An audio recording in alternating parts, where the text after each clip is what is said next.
All right, guys, so this is going to be awkward to film. Whenever I hit this with a hammer, it's going to shake the table and everything, so be prepared for that.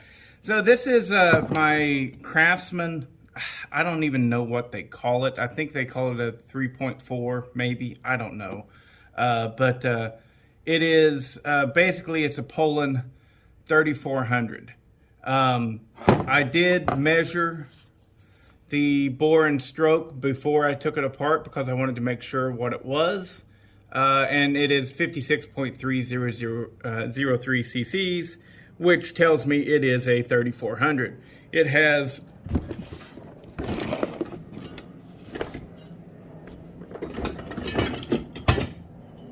the bare bore cylinder. It's just bare aluminum, and it has a chrome piston. Very normal. This right here has seen very, very light use. And so it's kind of a shame to tear it down, but these right here can be picked up a dime a dozen, and they made a lot of them, and nobody really wants them. They're just not a collector's piece whatsoever. So my Poulan 4000, on the other hand, is very much cool and worth preserving. Now it has a bad, it's just a loose, it has a loose crank bearing on the PTO side.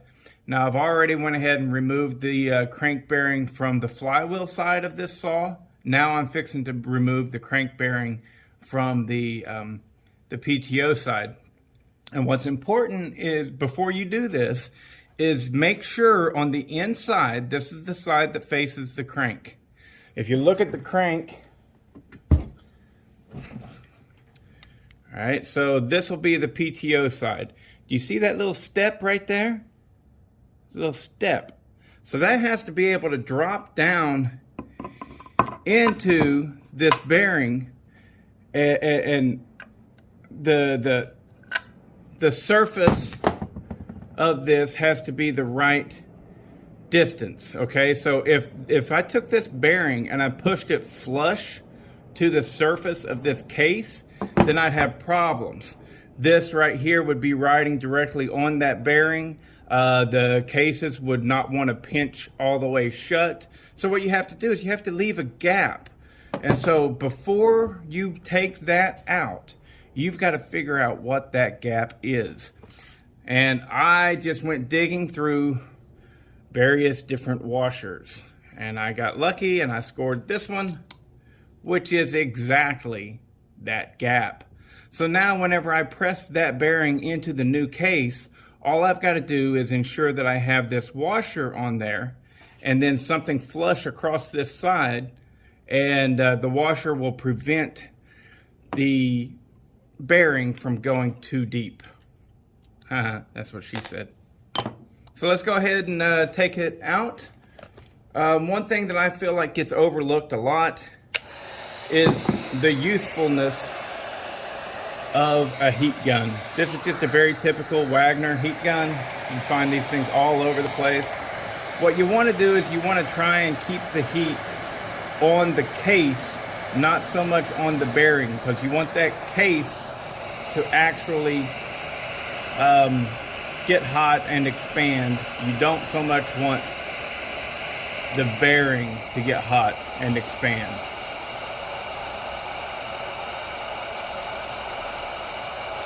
Might not have to do this, but we're doing it anyways. Might be able to just push it right out with my press. Actually, I definitely would be able to push it right out with my press. But what I'm hoping to do is whenever I put the new one in, I'm hoping to just heat up the case and the new one will almost fall right directly in place.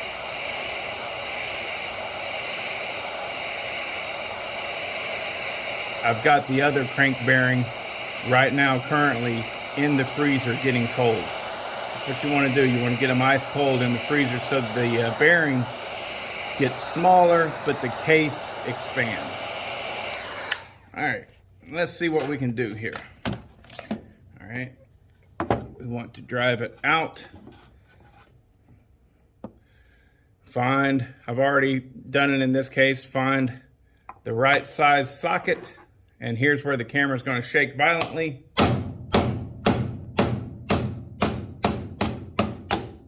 Ta-da! There we go. Now, if I was to do that just with a press and just shove away, then, you know, I mean, it would still come out. It'd be no issue. It would come out. But whenever you force something to come out versus being able to lightly tap on it, I mean, look at the size of that hammer. That's nothing, you know. There you go. It's a little hammer that I made out of nice, soft metal. So, yeah, that's not warm at all. It is a little bit, but I mean, nothing bad. So now we take these. Because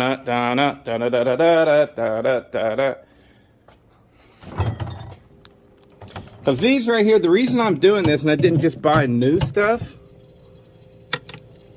Now, what I'm doing here, the first thing that you guys are going to notice, rightfully so, is you should have those in a baggie. You don't want them to get wet. And you're right, as I put it right back in there.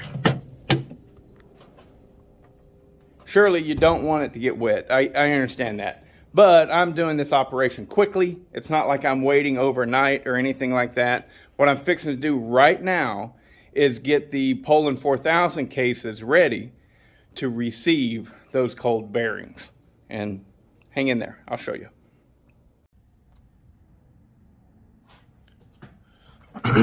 Okay, here we are. I want to go. You can tell on this one, you probably can't see it, but any numbers and letters are facing the inside. All right, so this is the inside. That's the direction that I want to go. I got a piston here sitting there to give me some support for whenever I bang on it, if I need to bang on it. Hopefully I don't even need to bang on it. We're just going to warm this up. Remember, the bearing is actually sitting in the freezer. We're going to get this good and warm. Then hopefully the bearing's just going to slide right in place. I have taken the washer and I found that it needed just a touch more thickness. So I put Scott clear packaging tape on both sides. And that should give me the perfect thickness that I desire.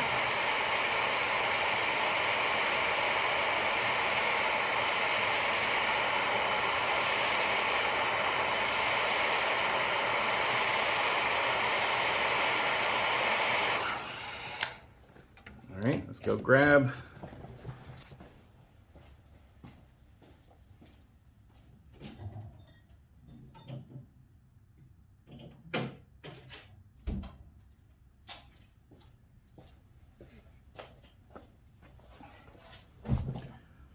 nice cold bearing, words to this facing up to the inside there. And let's see.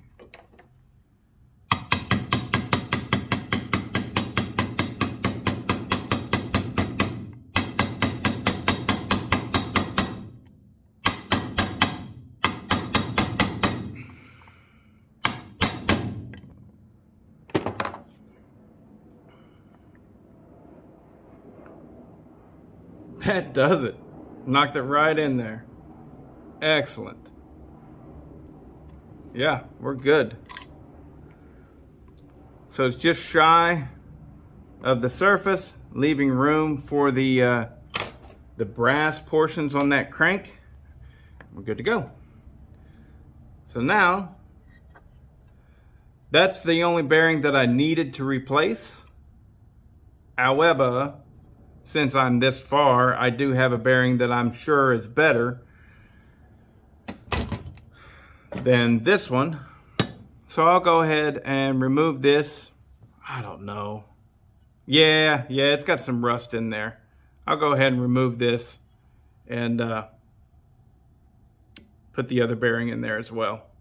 Yeah. You can just simply pound them out, but let's get some heat going.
go.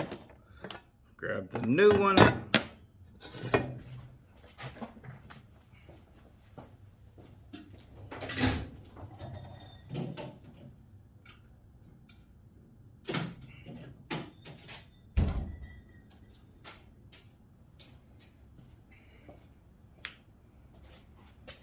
If by some chance I have failed to say it up to this point, you cannot get these bearings anymore. You cannot get new bearings.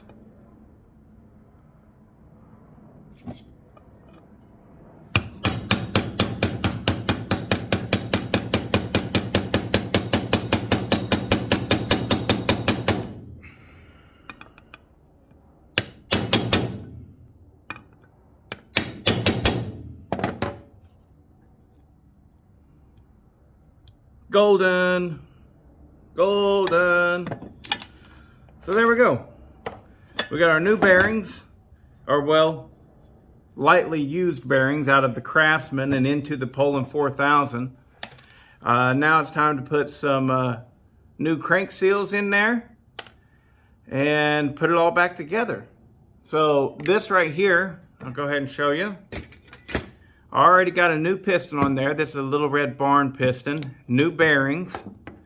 It's a pain in the ass. I'm telling you, it's just a pain like you couldn't believe. It's really a pain. But it's all pressed. The reason it's a pain, they're pressed together. It's ridiculous. And you've got to be careful. You've got to, whenever putting it all together, you've got to put something in there so that the bearing doesn't push all the way in and rub against your rod. So yeah, you got bearings on either side, and instead of one bearing in the middle. It's a crappy design. It is. But anyways, we're good to go there. We've got freedom of movement, whereas before with the old piston, it was locking up. It was tight. So just that alone should free up some horsepower that we already had, but we couldn't use because it was being wasted on a tight wrist pin. All right. So, yeah, I guess let's put it together.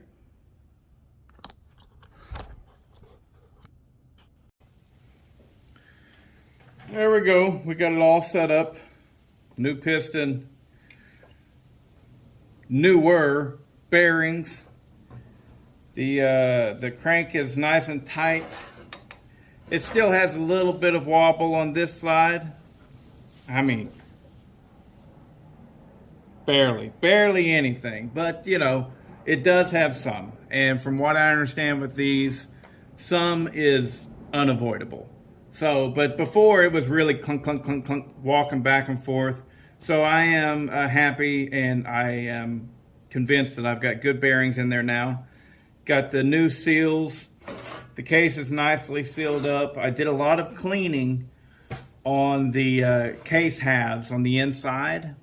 So I cleaned them up real good first off with one of these, angle grinder with a roll lock. Be careful whenever you're using this because they will eat aluminum. Only get the gummy stuff that's on there. Use those to get that gummy stuff off. And then I went back through and I took a paper towel and I got it wet with some brake clean, and I went and I removed all the oil off of the inside of the cases. Then I used Moto Seal on both sides, put them together, screwed it down. So we should be nice and sealed up, and we got a real good bottom end here to work from. The next video is going to be discovering what the port timing is and get started on the porting of this guy. And we'll see how it goes. I have high hopes that this thing will run really well for what it is. Later.